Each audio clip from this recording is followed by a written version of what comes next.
آج ہم کیا کریں؟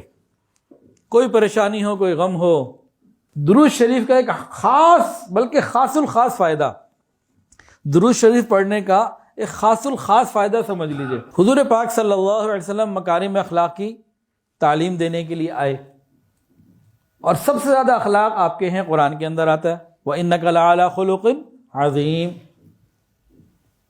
مکارم اخلاق میں ہے ہدیہ کوئی دے تو اس کو بدلہ دو، احسان کا بدلہ دینا یہ مکارم اخلاق میں سے ہے۔ اور حضور پاک صلی اللہ علیہ وسلم کی مبارک زندگی کا مبارک عمل یہ تھا، جو بھی آپ کو کوئی ہدیہ دیتا، آپ کے ساتھ اچھا معاملہ کرتا، آپ اس کے ساتھ اس سے بھی بڑھ کر اچھا معاملہ کرتے۔ اگر آگے ہی نہ سمجھ، اب یہ پوائنٹ بڑا قیمتی ہے۔ یہ ہمارے سامنے کیا آیا؟ جناب رسول اللہ صلی اللہ علیہ وسلم کی مبارک زندگی کا عمل، آپ کا کردار سامنے آیا۔ آج ہم کیا کریں؟ کوئی پریشانی ہو، کوئی غم ہو، ارے حضور صلی اللہ علیہ وسلم پر درود شریف بھیجنا شروع کر دیں، پڑھنا شروع کر دیں۔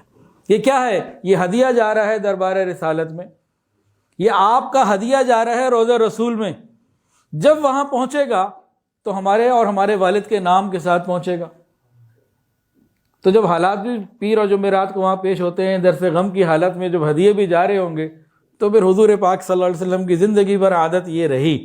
اب مکارم اخلاق میں سب سے اعلیٰ درجے کے اوپر فائد ہیں۔ آپ نے ہدیے کا بہتر بدلہ دیا تو ہمیں کیا ملے گا؟ انشاءاللہ ثم انشاءاللہ نبی علیہ السلام کی دعائیں ملیں گی۔ آقا اللہ تعالیٰ سے دعا کریں گے، اللہ میرا امتی یہ ہدیے بھیجیں، اس کی مشکل دور فرما دیں، اللہ مشکلات دور کر دیں گے۔